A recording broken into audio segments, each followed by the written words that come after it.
नमस्कार मैत्रिणींनो, घरची आठवण रेसिपीमध्ये आपलं सगळ्यांचं स्वागत आहे। आज आपण बनवूया वांग्याची रसरशीत अशी झणका भाजी। त्यासाठी लागणारे साहित्य बघूया।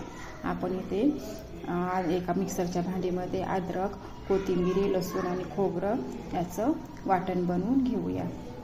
छान असं वाटण बनवून घेतलेलं आहे। आता मी इथं भाजीसाठी काटाळ वांगी गावरान अशी वापरलेली आहेत। त्याचे आपण असे 4 फोडी करून घेऊया मधून आणि पाण्यामध्ये भिजण्यासाठी ठेवूया। त्याच्यामुळे वांगे आपली काळी पडत नाहीत। आता सर्व वांग्याला आपण आतून मीठ लावून घेतलेले आहे। आता हे वांगे आपण एका कढईमध्ये तेल घालून 5 मिनिट असे लाल होईपर्यंत थोडे फ्राय करून घेऊया। सर्व वांगे कढईमध्ये घालून एक 5 मिनिट छान फ्राय होतात।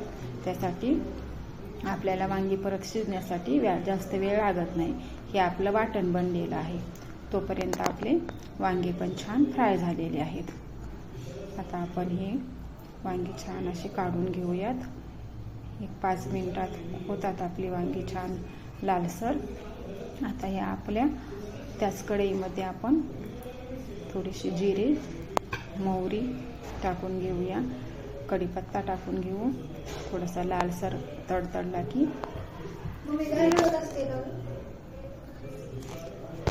त्यामध्ये आपण ठेचून घेतलेला लसूण वापरलेला आहे।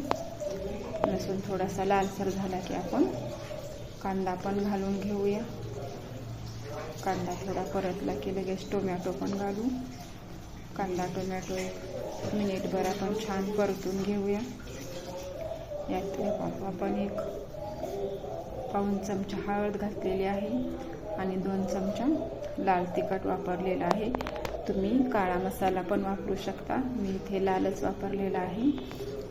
छान असं परतून घेऊ आणि आपण ते वाटण बनवलं होतं खोबरं आणि कोथिंबीरीचं ते वाटण पण घालून घेऊ। मी इथं कांदा लसूण मसाला पण वापरलेला आहे। 1 चमचा धनेपूड वापरलेली आहे। हे सर्व साहित्य घालून आपण छान परतून घेऊया।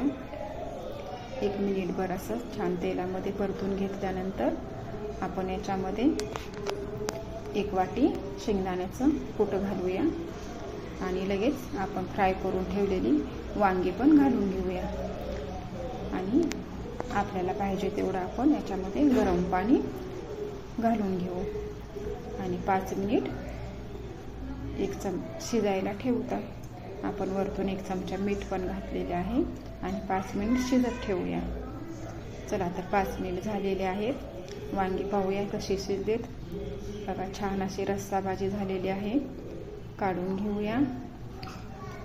जास्त वेळ लागत नाही शिजण्यासाठी, अगोदरच फ्राय करून घेतलेले असल्यामुळे वांग्याला। वरतून आपण कोथिंबीर पण घालूया। ही रेसिपी नक्की करून बघा। आवडली असेल तर शेअर, लाईक आणि सबस्क्राईब करा। नमस्कार।